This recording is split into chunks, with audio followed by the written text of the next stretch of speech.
ভোলা পৌর বিএনপির উদ্যোগে পুরাতন সদস্য নবায়ন ও নতুন সদস্য সংগ্রহ কর্মসূচি অনুষ্ঠিত হয়েছে। বুধবার সকাল 11টায় শহরের উকিলপাড়া নাইট কোচ বাসস্ট্যান্ড চত্বরে এই কর্মসূচি অনুষ্ঠিত হয়।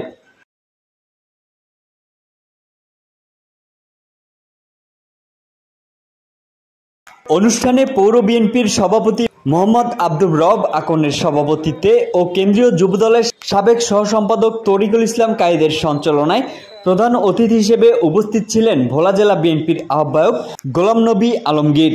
বিশেষ অতিথি হিসেবে উপস্থিত ছিলেন জেলা বিএনপির সদস্য সচিব মোহাম্মদ রাইসুল আলম, জেলা বিএনপির সাবেক সাধারণ সম্পাদক আমিনুল ইসলাম, যুগ্ম আহ্বায়ক শফিউর রহমান কিরণ, যুগ্ম আহ্বায়ক এনামুল হক, যুগ্ম আহ্বায়ক বশির হাওলাদার, যুগ্ম আহ্বায়ক মোহাম্মদ হুমায়ুন কবির সোপান।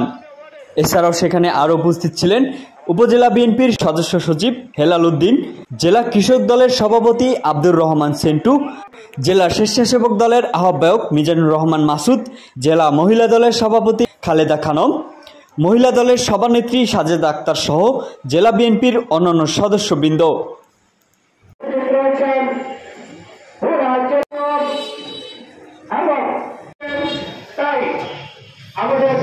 উপস্থিত বক্তারা বলেন, বিএনপির চেয়ারপারসন বেগম খালেদা জিয়া ও তারেক রহমানের হাতকে শক্তিশালী করতে সদস্য সংগ্রহ চলছে।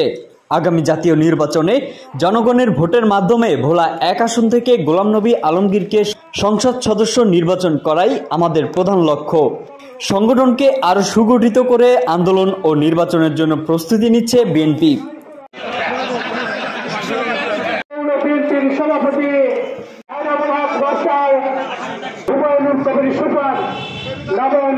অনুষ্ঠানের প্রধান অতিথির বক্তব্যে গোলাম নবী আলমগীর বলেন, আমাদের একটি সদস্য ফরম 20 টাকা, কিন্তু আমরা যাকে তাকে তা দিতে পারি না। এই ফরমের সম্মান অমূল্য রতন। ত্যাগী সৎ লোকদের এই ফরম সংগ্রহ করার আহ্বান জানাই। আজকে ভোলা পৌরসভা এই 7টা ওয়ার্ডে আমরা একত্রিত হয়েছি এটা শুধু উদ্বোধন করার জন্য। আজকে থেকে এর পরে পৌরসভার বিভিন্ন ওয়ার্ডে ওয়ার্ডে হবে, তাই না ভোলা সদরের প্রত্যেকটা ইউনিয়নে আমরা এটা করবো।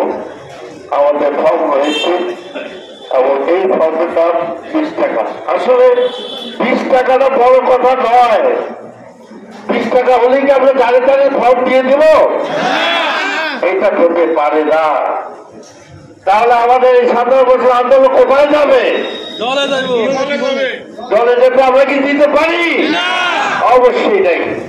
আমরা কোন আওয়ামী লীগের সদস্যকে দেব না, এটা আপনারা কিন্তু মনে রাখবেন। আপনাদেরকে মিথ্যা খেতে হাজার ছেলেদেরকে থানায় যেতে হয়েছিল, হাজতে যেতে হয়েছিল, আপনারা কিন্তু ভুলে যাবেন। যদি ভুলে যান, যদি আপনারা এই অত্যাচারের কথা ভুলে যান, আবারও কিন্তু সেই অত্যাচার আসবে, 2 দিন আগে আর 2 দিন পরে। সুতরাং ভাইরা, আপনারা এই ভুলটি আপনারা করবেন না।